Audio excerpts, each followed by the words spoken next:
네, 제가 봉독해 드리겠습니다. 전도서 9장 1절에서 10절입니다.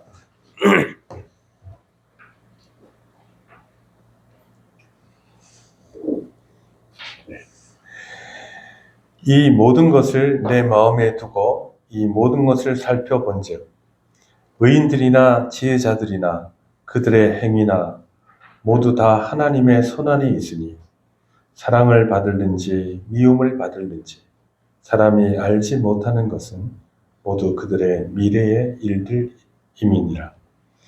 모든 사람에게 임하는 그 모든 것이 일반이라.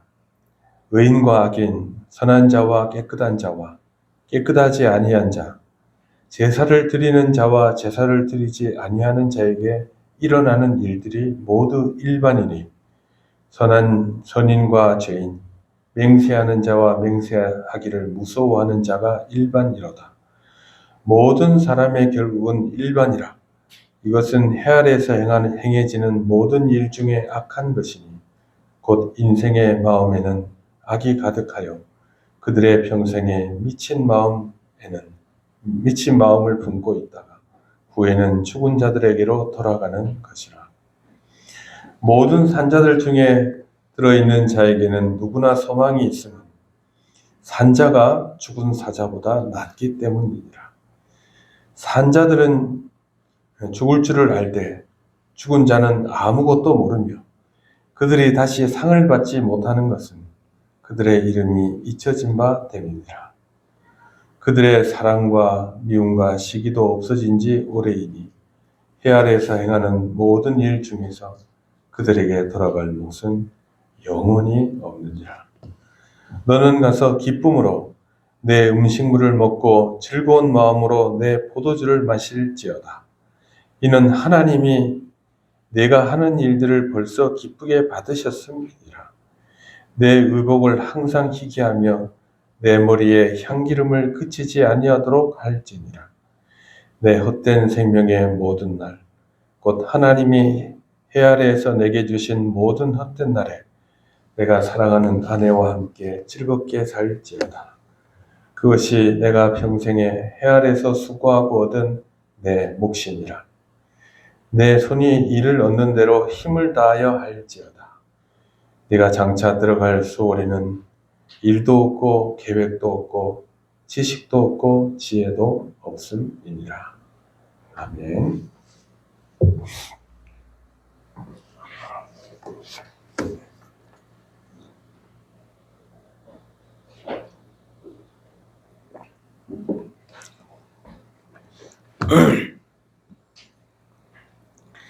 여러분, 이제 전도서의 긴 여정이 이제 끝을 향해 나아가고 있습니다. 지금까지 살펴본 바에 따르면 전도자가 처음부터 줄곧 우리에게 얘기했던 허무라고 하는 것, 헤벨이라고 하는 말이죠. 허무는 우리가 알고 있는 모든 세계에 적용되는 것이 아니라 하나님 없는 세상, 즉 해 아래 세상에 대한 상황들을 둘러봤을 때 나온 잠정적 결론이라는 거 아셔야 됩니다. 그러니까 예수 믿는 것도 헛되다 이렇게 하면 안 되는 거예요. 해 아래에서 세상은, 그래서 이제 이 전도서가 말하는 해 아래에 있는 세상이라고 하는 것은 뭐냐면 이 세상에 출생해서부터 시작해서 죽음으로 끝나는 그 시간을 말하는 거예요. 그 시간. 그리고 이제 이것은 이제 사방에 막힌 닫힌 체계와 같습니다. 그러니까 왜 허무하냐? 그러면 죽음으로 끝나기 때문에 허무한 거예요. 그렇죠, 여러분? 죽음으로 끝나버리니까 허무한 거예요. 그 이후의 것에 대해서 상정하지 않을 때 이 세상이라고 하는 것은 허무한 것입니다. 그래서 우리가 기억해야 할 것은 전도자의 이 추론 과정이 단순히 허물을 조장하기 위함이 아니라는 사실을 알아야 합니다. 뭘 얘기하려고 할까요? 전도자는 이제 그 너머의 세계를 바라보게 하는 것입니다. 이것은 닫힌 체계의 덮개를 열어젖히기 위한 과정적 존재다. 과정이다, 과정. 그러니까 이 하나님을 배제한 세상,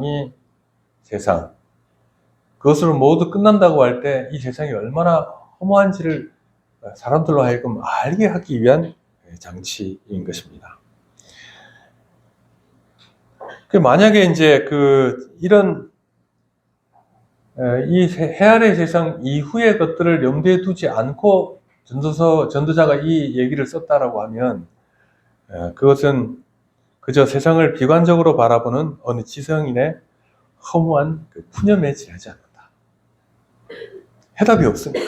해답이 없습니다. 근데 전도자는 그게 아닙니다. 해답을 갖고 있는 거예요. 자, 그래서 지난 시간에 우리가 이제 참된 지혜에 대해서 아주 좋은 사례를 하나 봤죠. 그게 뭐냐면 보십시오. 얼굴 가지고 표현을 했어요. 참된 지혜는 하나님께서 이 세상을 통치하신다는 사실을 아는 것에서 온다. 그래서 전도자는 지혜자의 얼굴에 광채가 나고 사나운 얼굴이 변한다. 그렇게 얘기했죠. 네. 물론 뭐 얼굴 가지고 다 판단할 수는 없죠. 그러나 지혜자의 얼굴에는 광채가 난다. 왜 그러냐? 모든 사물의 이치를 알고 하나님의 섭리를 아는 자의 얼굴은 환하게 빛이 납니다. 이건 단순한 비유가 아니라 사도행전에 보면 스데반 집사가 돌에 맞아 죽어갈 때, 여러분 돌에 맞아 죽는 게 얼마나 끔찍합니까? 그렇죠? 우리 이제 여자분들은 잘 모르겠는데 이제 남자들은 막 어릴 때 장난을 많이 치잖아요. 저도 어릴 때 이제 집에 있는 나무나 뭐 못 같은 거 있으면 가지고 막 놀아요. 그러니까 망치를 가지고 뭐 만들기도 하고 하는데 치다가 못을 안 치고 손가락을 치는 수가 있어요. 저도 몇 번 그랬거든요. 그러면 손이 뚱뚱 시퍼렇게 돼요. 손도 빠지고. 그거 얼마나 아픈지 몰라요. 그런데 돌에 맞아 죽는다고 한번 생각해 보세요. 얼마나 끔찍한지. 자, 그런데 스데반 집사는 돌에 맞아 죽어가는 순간에도 그 얼굴이 천사와 같았다. 그렇게 얘기를 합니다. 그리고 그 이유를 이 6장에서 천사가 같이 됐다고 얘기하고 7장에 그 이유를 얘기를 해요. 스데반이 성령 충만하여 하늘을 우러러 주목하여 하나님의 영광과 및 예수께서 하나님 우편에 서신 것을 보고. 앉으신 것하고 서신 것 다르죠? 서셨어요. 스데반을 향해 서신 겁니다. 얼마나 감격스럽습니까? 그는 해 아래의 돌무더기가 아니라 열린 하늘 너머의 일을 볼 수 있었던 사람입니다. 그래서 스데반의 얼굴에서 빛이 났다는 거예요. 세상의 허물을 극복하는 해답을 그리스도에게서 찾았기 때문입니다. 근데 이게 이제 스데반의 특별한 경우일 수 있는데, 우리도 그 예수 그리스도 안에서 해답을 찾은 사람은 세상에 휘둘리지 않아요. 그렇지 않겠습니까? 돌에 맞아 죽을 때도 평정심을 유지하는 겁니다.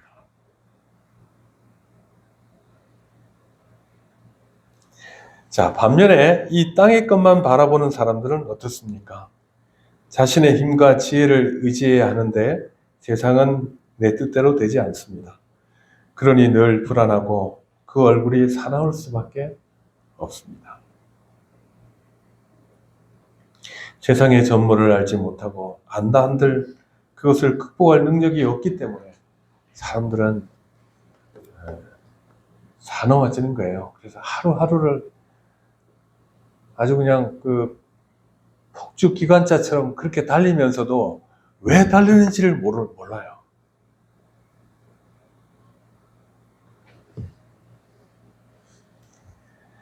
자, 그런데 지난 시간에 우리가 또 하나 봤던 것은 세상이 이제 전도됐다. 전도에 뒤죽박죽됐다. 전도란 말은 이제 뒤집어졌다는 얘기죠. 뒤집어졌다. 그 열차가 뒤집어지면 전복사고라 그러잖아요. 뒤집어진 거예요. 전도됐다.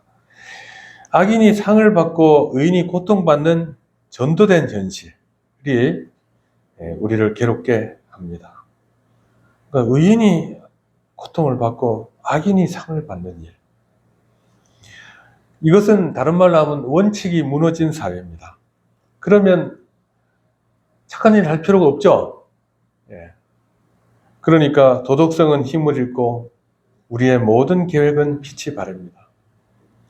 그럼에도 하나님의 통치와 섭리를 아는 지혜자들은 확신 속에 살아갈 수 있습니다. 근데 사실은 모든 사람이 전도된 현실에 접하게 됐을 때는 상처를 받는 거예요. 가슴이 아픈 거예요. 낙심이 되죠. 그런데 우리가 시편에 보면 시편 73편에 아삽의 시편이 있습니다. 이 아삽은 앞부분에서 73편, 시편 73편 앞부분에서 실족했어요. 실족하여 미끄러질 뻔했다. 그렇게 얘기를 합니다. 악인의 형통을 보고 거의 넘어질 뻔했습니다. 라고 고백을 합니다. 그런데 17절에 가면 이 아삽이 이렇게 얘기합니다. 하나님의 성소에 들어갈 때야 그들의 종말을 깨달았다. 악인들이 잘 되고 이런 걸 보면서 실족할 뻔했습니다. 그렇게 했는데 성소에 들어갈 때 그때서야 그들의 종말을 깨달았습니다. 라고 고백을 합니다. 성소는 하나님의 존전 앞이죠. 성소는 나의 시선을 멈추고 하나님의 시선으로 세상을 보는 것을 말합니다. 결국 악인의 형통은 미끄러운 곳에 서 있는 위태로운 복이고 위태로운 성취일 뿐이다 하는 것을 깨닫고 아삽은 하나님은 반드시 공의로 심판하신다 하는 것을 본 것입니다. 근데 여러분, 이 아삽이 왜 미끄러질 뻔했을까요? 실족할 뻔했을까요? 그것은 닫힌 세계를 봤을 뿐이에요. 죽음으로 끝나는 세계인데 살아있을 때 결판이 나야 되는데 죽을 때까지 잘 먹고 잘 살다가 죽는 악인들이 있으니까 이건 실족할 뻔하는 것이죠. 그러나 하나님을 바라봤을 때 하나님께서 그들을 심판하신다는 것을 알게 된 것입니다. 자,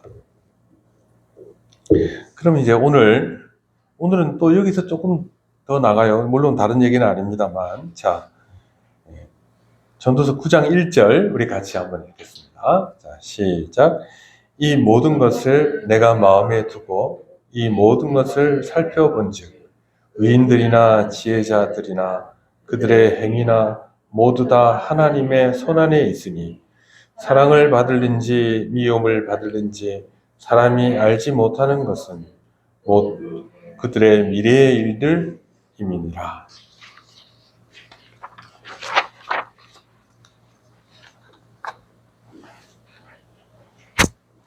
전도서는요, 굉장히 현실적인 얘기들이라고 그랬잖아요. 자, 보세요. 전도자는 의인이나 지혜자나 그들이 행하는 모든 일이 하나님의 장중에 있다라고 말합니다. 하나님의 손 안에 있다. 그렇게 말합니다. 그것은 무슨 말이냐면 아무리 지혜로운 자라고 해도 하나님의 손을 벗어날 수 없다. 또 자기의 뜻대로 할 수 없다 하는 것을 말합니다. 그래서 하나님의 손 안에 있다라고 하는 것은 일반적으로 하나님의 보호하심을 의미하죠. 네, 또 좀 넓히면 하나님의 섭리 가운데 있다는 거예요. 섭리 가운데 있다. 우리가 바꿀 수가 없다는 거 여러 번 얘기했었죠. 우리는 하나님의 섭리 가운데 삽니다. 하나님의 손 안에 삽니다. 그런데 여기서 우리를 당혹스럽게 하는 문제가 있습니다. 하나님이 통치하시는데 내게 닥친 일들이 지금 하나님의 사랑인지 미움인지 분간할 수 없다라고 하는 것입니다. 이게 무슨 말이냐면 살 때 우리가 기쁜 일도 있고 슬픈 일도 있죠. 신나는 일도 있고 아주 망한 날도 있잖아요. 이런 일들이 있어요.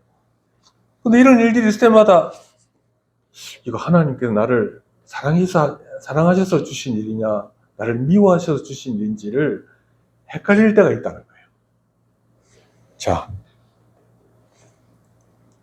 하나님이 나를 사랑하신다면 형통해야 할 것 같은데 때로는 끔찍한 고난이 닥칩니다. 그래서 막 억울한 일 당하면 옛날에 김홍신 씨라고 있었어요. 여러분 잘 모르는데 인간 시작이라는 소설이 있었는데 보면 영화도 나오고 막 그랬었어요. 이 사람 뭐 하늘이 되고 하나님 하고 막 싸워요. 근데 하나님 대꾸도 안 하실 때 막 싸워요. 하나님 나와보세요 막 그런다고요. 분통이 터진단 말이죠. 그렇게 하는 것이죠. 근데 하나님 살아가신다면 좀 이 참 악인들도 없애고 착하게 사는 것에 대해서 상급도 주시고 이렇게 하셔야 되는데 계속 어려운 일이 생겨요. 또 반대로 하나님을 대적하는 자들이 잘 된단 말이에요. 그 눈앞에 벌어지는 현상만으로는 이것이 축복인지 저주인지 알 길이 없다. 그렇지 않아요, 여러분? 우리가 이제 믿음이 좋으니까 어려운 일 당해도 주님께서 나를 고난을 주시는가 보다 이렇게 생각을 하지만, 그러면 정말 호되게 어려운 일 당하게 되면 마음속에 두려워해요. 하나님이 나를 미워하시는가? 나를 벌하시려고 하시는가 지금? 두렵죠?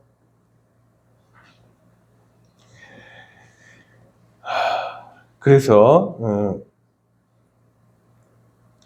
내게 닥친 일이 하나님의 사랑인지 하나님의 미움인지 분간할 수 없다는 사실입니다. 명확치가 않아요. 그런 것들이 많아요. 하나님이 나를 사랑하신다면 형통해야 할 것 같은데 끔찍한 고난이 닥칩니다. 반대로 대적들이 잘 되죠. 자, 눈에 벌어지는 현상만으로는 이것이 축복인지 저주인지 알 길이 없다는 것입니다. 많은 사람들이 이 지점에서 하나님을 오해합니다. 그래서 여러분, 그 세상 사람들은요, 그 교회 안 나오는 사람들 그런 얘기 많이 해요. 믿는 가정에 있는 교회 안 나오는 사람들 그런 얘기해요. 뭐 하나님이 계시면 그럴 수가 있냐? 그런단 말이에요. 자, 그런데, 그래서 이분들은 이제 하나님을 변덕스럽거나 그냥 하나님을 체스 말처럼 조종하는 분이라고 생각합니다. 그래서 하나님과 거리감을 두고 상처를 받았다고 얘기를 하죠. 하지만 칼빈은 이 문제에 대해 명쾌한 답을 줍니다.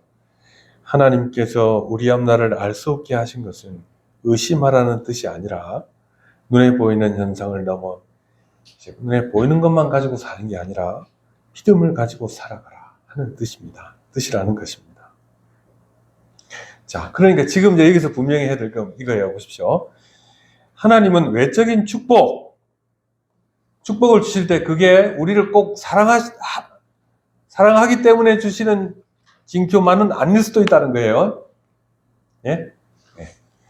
그 다음에 외적으로 고난이 올 때 그것이 꼭 우리를 미워서 주시는 것이 아닐 수도 있다는 겁니다.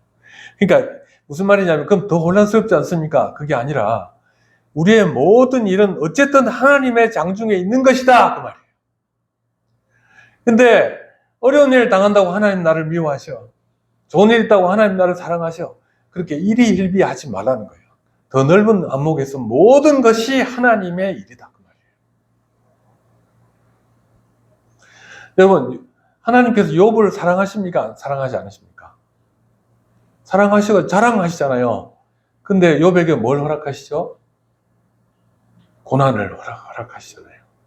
미워서 그러셨을까요? 아니에요. 결과적으로 욥의 그 좋은 것을 위해서 그렇게 하신 것이죠. 여러분, 사무엘 러더포드라는 사람이 있습니다. 사무엘 러더포드 굉장히 유명한 청교도예요. 권영록 목사님 말할 때 맨날 러더포드 얘기해요. 얘기합니다.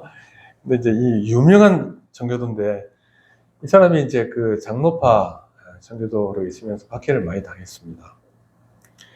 그 17세기 스코틀랜드의 경건한 목회자 사무엘 러더포드의 이야기를 아실 것입니다. 그는 신앙의 절정을 지키다가 목회직을 박탈당하고 먼 에버딘으로 유배를 당했습니다. 에버딘 스코틀랜드에 있는 도시죠. 사랑하는 성도들과 격리되었고 설교할 입이 막혀버렸습니다. 설교할 데가 없는 거죠. 설상가상으로 그는 아내와 두 자녀를 먼저 떠나보내는 큰 슬픔도 겪었습니다. 사람들의 눈에 그의 인생은 실패한 것처럼 보였고 마치 하나님의 진노와 미움을 받는 자처럼 비참해 보였습니다. 하지만 그 차가운 유배지에서 그는 지인들에게 보낸 편지를 보냈는데 이렇게 고백했습니다. 여러분, 러더포드의 서간집이 있습니다. 한국말로 번역되어 있어요. 예. 거기 보면 러더포드가 그 상황을 이렇게 적고 있습니다. 나의 감옥은 곧 그리스도의 궁궐입니다. 주님께서 이곳에 오셔서 내 영혼에 입을 맞추시니 감옥의 돌멩이 하나하나가 보석처럼 빛납니다. 사람들이 나를 쫓아낸 것이 아니라 주님께서 나를 그분의 사랑의 밀실로 부르신 것입니다.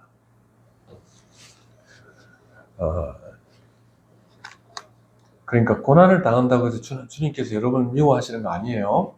아니에요. 또 너무 잘 된다고 해서 기고만장할 필요도 없어요. 중요한 건 하나님께서 나와 함께 하시다는 거예요. 예. 자, 그러므로 신자는 눈앞의 상황이 아니라 뭘 의지해야 된다고요? 약속된 언약에 근거해야 돼요.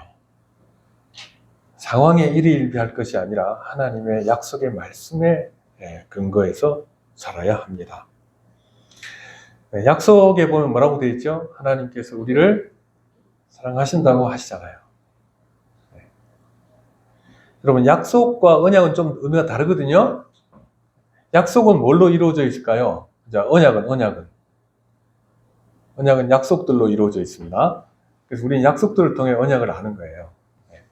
그래서 여러분, 이번 주부터 주중 모임 합니다.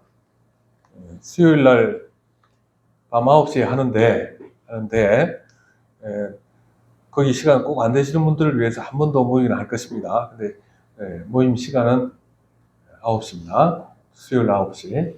그때 처음으로 우리가 약속에 대해서 좀 공부를 하려고 해요. 약속에 대해서. 그러니까 평소에 이제 수요일 날은 여러분 나누고 싶었는데 시간이 없어서 못 나눈 것들 좀 나누려고 합니다. 약속을 의지해야 됩니다. 이 말은 무슨 말이죠? 하나님의 말씀을 의지해야 된다는 거예요. 자기의 느낌이 아니라, 눈에 보이는 상황이 아니라 하나님의 말씀을 의지해야 한다 하는 것입니다. 조나단 에드워즈 같은 청교도들은 이 구절을 인간의 지적 교만을 꺾으시는 하나님의 방식이다. 좋은 일이 있다가 어려운 일이 있다가 이렇게 하니까 하나님이 이랬다 저랬다 하시는 것이 아니라 우리의 교만을 꺾으시기 위한 하나님의 일이다 그 말입니다.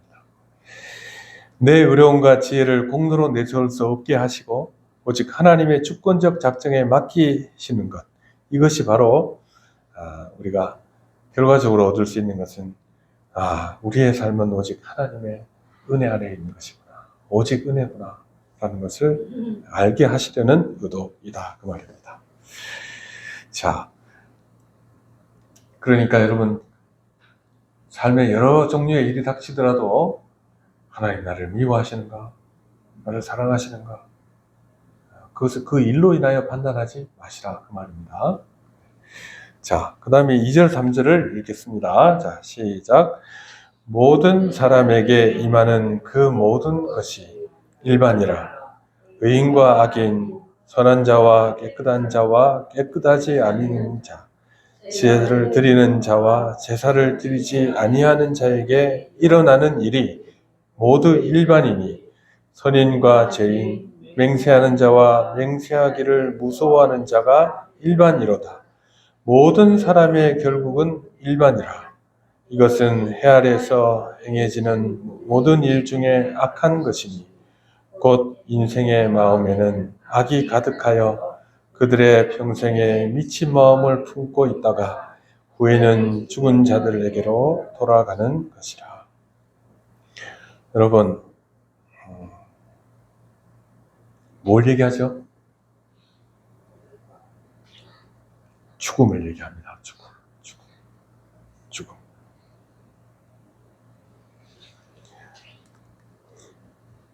착한 사람이나 나쁜 사람이나 제사를 드리는 사람이나 제사 드리지 않는 사람이나 다 죽음 앞에서는 일반이다. 똑같다. 그 말이에요. 그래서 여러분 마지막 절에 보면 저기 3절의 뒷부분에 보면 모든 사람이 결국은 일반이라 이것은 해 아래서 행해지는 모든 일 중에 악한 것이다. 이 죽는 거 있잖아요. 모든 사람이 다 죽는 거. 이거는 악한 것이에요. 왜 그러냐면 사람들을 악하게 만들거든요. 그래서 그 뒤에 보면 뭐라고 하죠? 인생의 마음에는 악이 가득하여 그의 평생이 미친 마음을 품고 있다가 후에는 죽은 자들에게 돌아간다. 사람을 미치게 만들어요. 미치게. 자, 우리를 더욱 곤혹스럽게 하는 것은 죽음의 보편성입니다.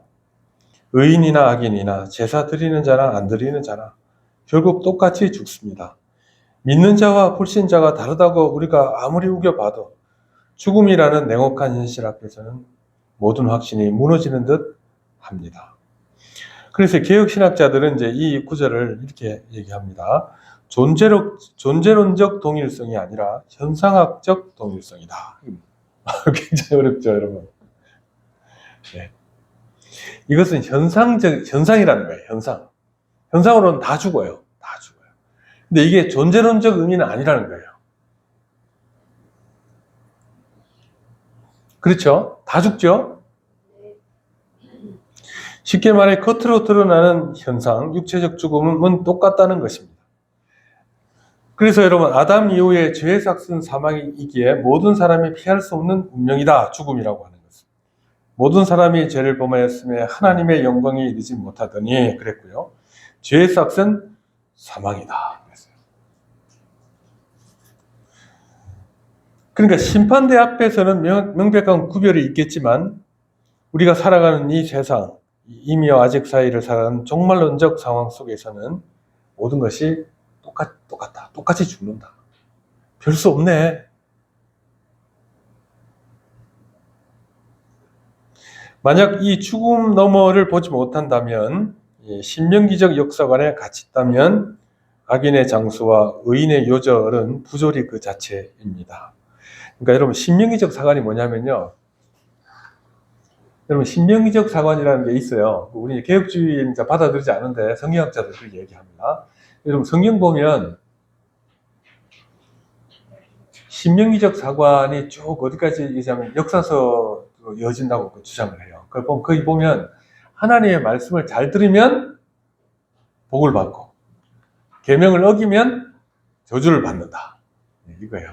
그 사관으로 이제 썼다는 거예요. 근데 그 예외들이 많아요, 성경에. 그러니까 이제 이건 왜 신뢰할 건 아닌데 신명기 사관적 눈으로 볼 때는 그러니까 이해가 안 되죠. 역사서들도 신명기 사관으로 썼다고 주장을 합니다, 이분들은. 근데 예외가 많아요. 근데 이제 그런 관점으로 봤을 때 악인이 잘 살고 오래 살고 의인들은 착한 사람은 빨리 죽고 이런 것 자체를 보니까 부조리다 그렇게 생각합니다. 왜 선하게 살아야 되지? 그런 질문에 답을 할 수가 없다는 것입니다. 그래서 3절은 사람의 마음이 악으로 가득 차고 미친 마음을 품고 있다 그런 말입니다. 사람이 이제 미쳤다는 거예요. 미쳤다. 자, 타락한 인간은 본질적으로 죽음을 향해 맹목적으로 달려갑니다. 그래서 미쳤다는 말은 광기란 말이죠, 광기. 이런 말에서 좀 그럴지 모르지만 안 믿는 사람들 얘기 쭉 들어보면 광기에 사로잡혀 있어요. 죽을 줄 아는데도 그냥 막 살아요. 그 문제에 대해서 접근을 안 해요. 그 성경이 지금 미쳤다 그러잖아요. 그죠? 전도서는 미쳤다는 얘기 많이 합니다, 여러분. 미쳤다 그래요. 광기에 사로잡혔다.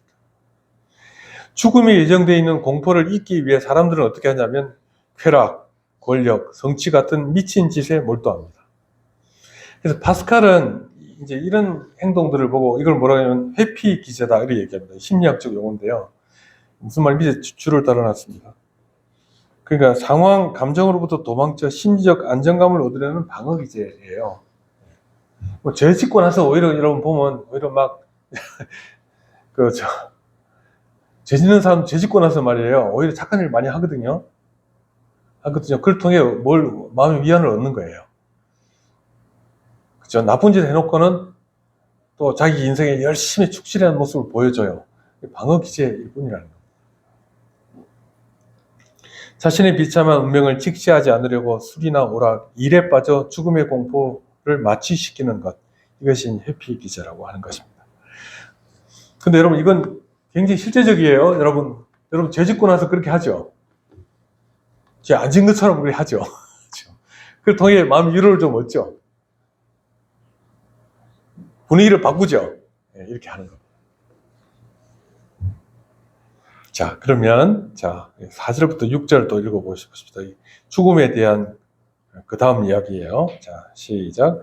모든 산자들 중에 들어있는 자에게는 누구나 소망이 있음은 산 개가 죽은 사자보다 낫기 때문이니라. 산자들은 죽을 줄을 알되 죽은 자들은 아무것도 모르며 그들이 다시는 상을 받지 못하는 것은 그들의 이름이 잊어버린 바 됨이니라. 그들의 사랑과 미움과 시기도 없어진 지 오래니니 해 아래에서 행하는 모든 일 중에서 그들에게 돌아갈 몫은 영원히 없느니라.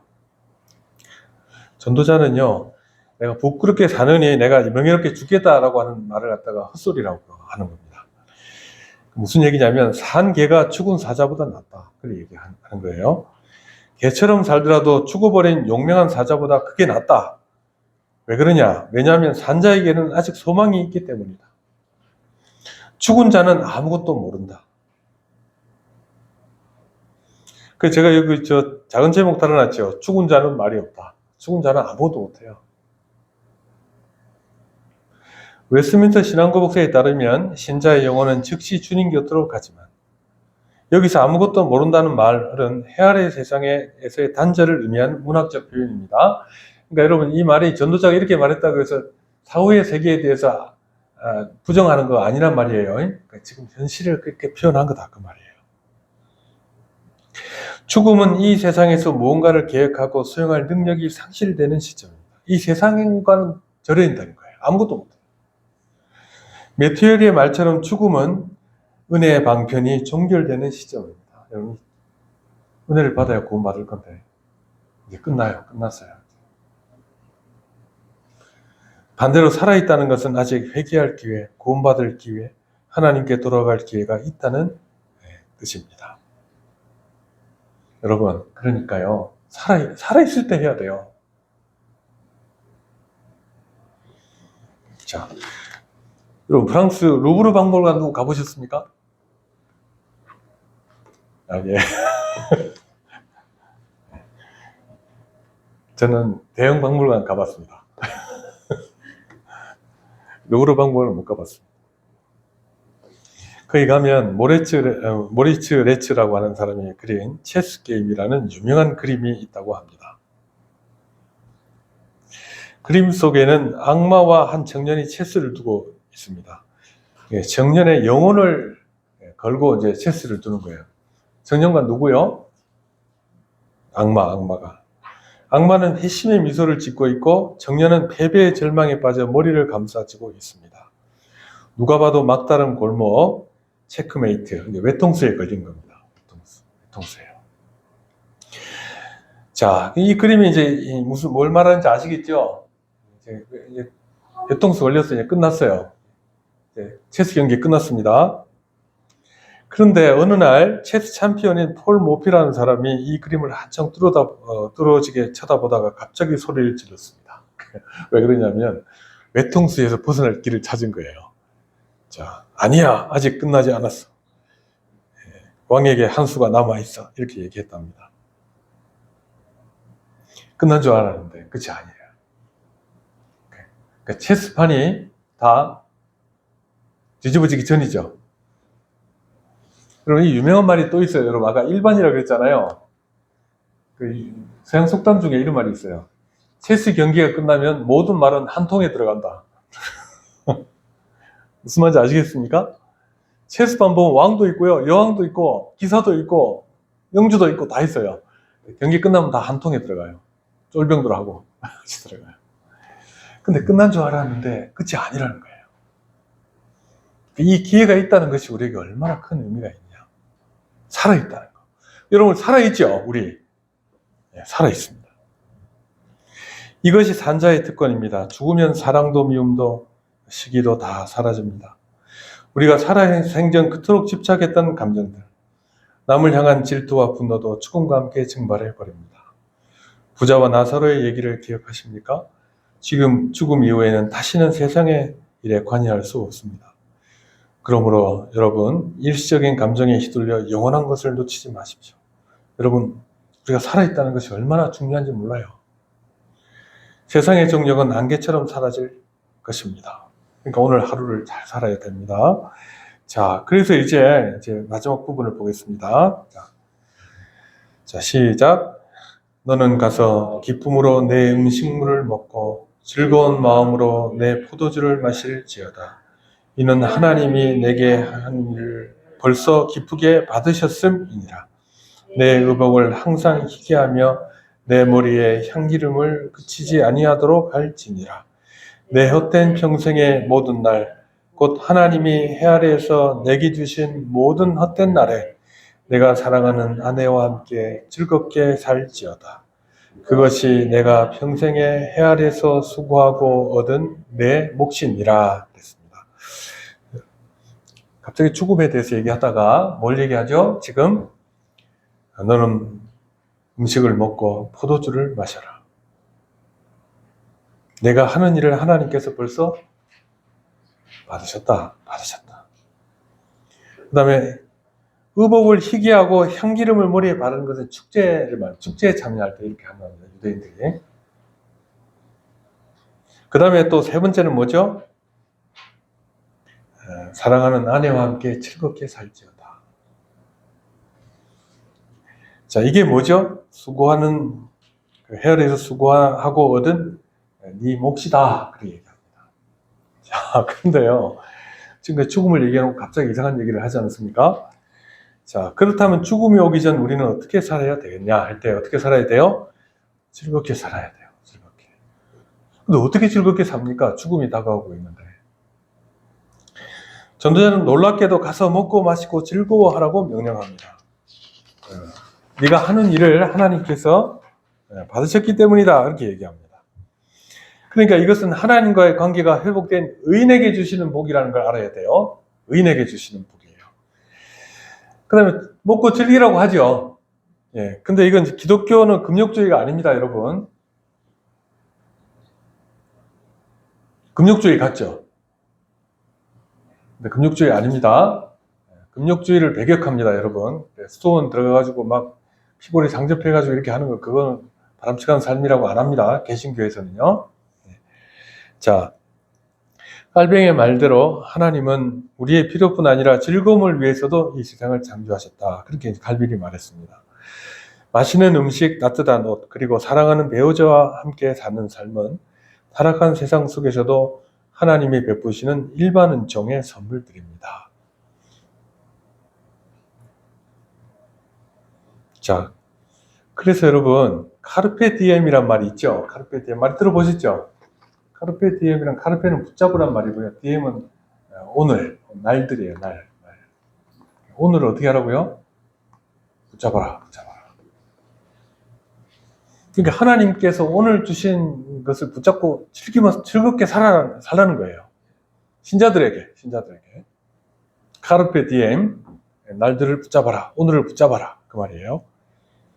자, 세상에는 두 가지 잘못된 길을 제시합니다. 하나는 욜로주의. 인생은 한 번뿐이니까 마음껏 즐기자는 쾌락주의입니다. 내사가 없다고 믿기에 현재 쾌락을 극대화하려는 허무에 대한 반항적인 태도입니다. 그래서 에이, 될 대로 되라. 캔세라 세라. 막 살자. 오늘 하루가 끝인 것처럼 즐기자. 이거 있죠. 막 즐기자. 춤도 추고 술도 마시고 오늘 하루를 그냥 내일 죽을지 모르니까 오늘 그냥 열심히 그냥 놀자. 이게 욜로주의입니다. 근데 하나는 또 다른 반응이 뭐냐면 아모르 파티예요. 아모르 파티 아십니까, 여러분? 뭔 제목이죠, 여러분?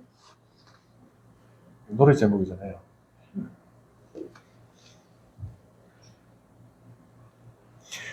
아모르 파티는 내 운명을 받아들이고 사랑하자 하는 거예요. 니체가 주장했던 핵심 사상 중에 하나가 아모르 파티입니다. 그러니까 죽음을 끝난다고 믿어요. 그렇지만 거기에 질려가지고 위축되지 말고 그냥 오늘 하루를 그냥 막 즐기라 이 말이고, 여기 니체는 말하는 건 하루를 건실하게 살라는 거예요. 하루를. 내일은 없으니까. 예, 다르죠? 다르지만 결국 마찬가지예요. 예. 어차피 닥쳐올 고통스러운 운명을 피하지 말고 적극적으로 사랑하라는 태도입니다. 근데 여러분, 니체는 무한회귀를 주장했어요. 그러니까 우리 말은 윤회 같은 걸 주장을 했습니다. 근데 이제 제 얘기하자면 까미는 그것도 주장 안 했어요. 윤회 없다고 생각했어요. 그러니까 무모해요, 내가 볼 때는. 자, 하지만 이것은 하나님 없는 인간의 처절한 자기 최면일 뿐입니다. 얼마나 처절합니까? 막 12시 이제 죽을 날이 다가오면 막 춤추고 막 고함 지르고 노래 부르고 하다가도 눈물이 나오지 않겠습니까, 여러분? 눈물이 줄줄 흐르지 않겠어요, 여러분? 근데 하루를 건실하게 살아도 절제된 마음속에는 절망이 다가오고 있잖아요. 내면의 싸움이 있겠죠. 난 이 죽음을 난 담대하게 맞이할 거야. 얼마나 힘겹습니까? 자, 그런데, 그래서 여러분, 그, 까르페 디엠하고 짝이 되는 말이 있는데, 메멘토 모리라고 합니다. 메멘토 모리. 메멘토 모리는 뭐죠, 여러분? 죽음을 기억해라. 메멘토, 기억해라. 모리, 죽음을 기억해라. 근데 죽음을 기억하니까 아까 나타난 현상들 아니에요. 그죠? 자, 세상에는 이렇게 말합니다. 어차피 죽는다. 메멘토 모리. 그러니 지금 쾌락을 즐겨라. 카르페 디엠. 하지만 성도 여러분, 똑같이 내일 죽으리라 먹고 마시자라고 말해도 세상의 식탁과 신자의 식탁은 본질적으로 다릅니다. 자, 이 두 가지 그림을 상상해 보십시오. 첫 번째는 사형수의 마지막 식사입니다. 내일 형장의 이슬로 사라질 사형수에게 교도소는 가장 맛있는 음식을 제공합니다. 사형수는 그 음식을 배불리 먹고 포도주를 마십니다. 겉보기에 그는 현재를 즐기는 것처럼 보입니다. 하지만 그 내면은 어떻습니까? 다가오는 죽음의 공포를 잊기 위한 처절한 몸부림입니다. 그에게 내일은 절망이자 끝입니다. 이것이 하나님 없는 세상 사람들의 카르페 디엠. 오늘을 붙잡아라. 그러나 전도자가 말하는 식탁은 축수꾼의 저녁 식사와 같습니다. 하루 종일 땀 흘려 일한 농부가 해질녘에 가족들과 둘러앉아 음식을 먹습니다. 그에게도 죽음이 찾아옵니다. 다음날 죽는 거예요. 하지만 그에게 밤은 공포가 아니라 주인이 예비하신 안식입니다.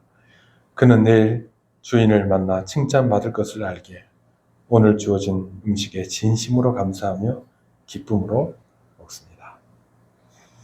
자, 여러분, 신자나 불신자나 현상적으로 드러나는 건 똑같죠? 똑같이 내일 죽어요. 근데 이제 그야말로 하루를 그냥 쾌락으로 즐기자. 죽음 앞에서 그걸 잊기 위해서 몸부림치는 것과 똑같은 하루를 살아도, 그러니까 내일은 주님을 뵈러 갈 거니까 오늘 하루 또 주님께서 맡겨주신 일들을 내가 열심히 하며 살아야겠다. 다르죠? 자, 이것이 신자의 카르페 디엠입니다. 우리는 죽음을 기억하기에 역설적으로 오늘 하루를 하나님이 주신 선물로 여기며 가장 거룩하고 기쁘게 누릴 수 있는 것입니다. 여러분, 우리가 오늘 하루를 붙잡읍시다. 네. 하나님이 주신 선물이에요. 오늘 하루는. 자, 성경이 말하는 이제 기쁨은 다릅니다. 우리는 먹고 마시는 일상 속에 공급되는 공급자 되시는 하나님을 예비합니다. 의복을 희귀하고 머리에 기름을 바르라는 것은 거룩한 축제의 삶을 살라는 것입니다. 오늘 하루는 축제예요, 여러분. 네, 축제. 전혀 안 기쁘신 것 같은데요. 축제입니다, 여러분. 하나님이 주셨어요, 오늘도 하루를. 전도자는 끝까지 현실을 직시합니다. 즐겁게 살 때 결국 우리는 수월로 간다는 사실을 잊지 말라고 합니다. 자, 내 손이 일을 얻는 대로 힘을 다하여 할지어다. 내가 장차 들어갈 서울에는 일도 없고 계획도 없고 지식도 없고 지혜도 없다. 세상과 관련이 없다. 결국 우리는 무덤으로 간다는 사실을 잊지 말라고 합니다. 지혜자나 우매자나 다 죽는다는 이 허무, 이 감당할 수 없는 문제의 해결책이 뭐냐라고 하면, 여러분 아까 그 일반이라고 했죠. 뭐 착한 자나 나쁜 자나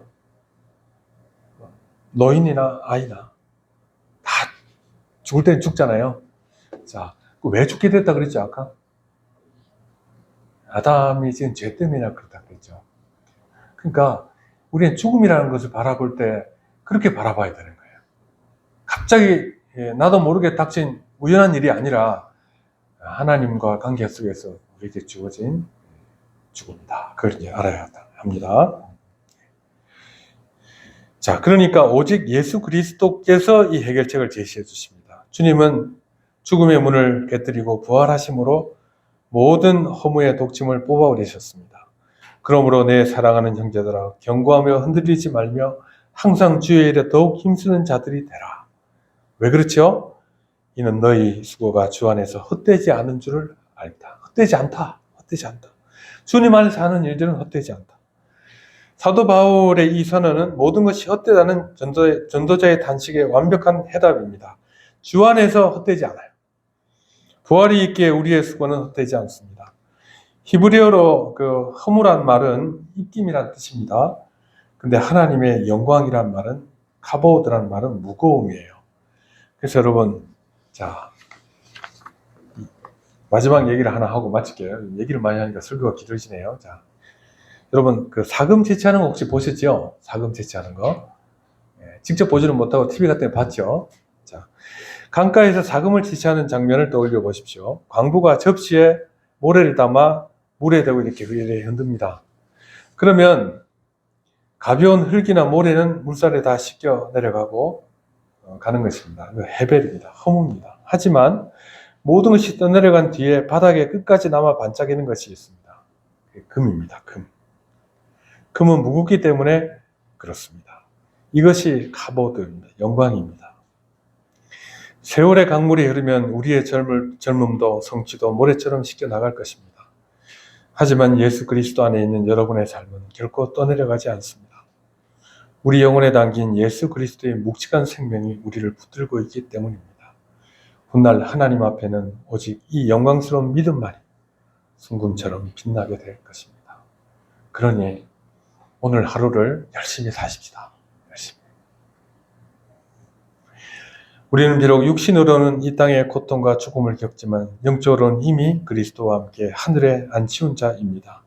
이 영광의 무게를 가슴에 품고 허무한 세상 속에서도 영원한 소망을 길어 올리며 살아가는 저와 여러분이 되어야 되겠습니다. 기도하겠습니다. 하나님 아버지, 주님께서 우리에게 주신 날들을 우리가 소중히 여기며 주님을 알지 못하고 주님을 배제한 세계관 속에 살며 절망, 또 그 절망을 두려워하며 사는 삶이 아니라 죽음은 우리에게 반드시 있을 것이나 주님께서 주어진 이 한날을 선물로 생각하며 하루를 열심히 살아가는 자들이 되기를 원합니다.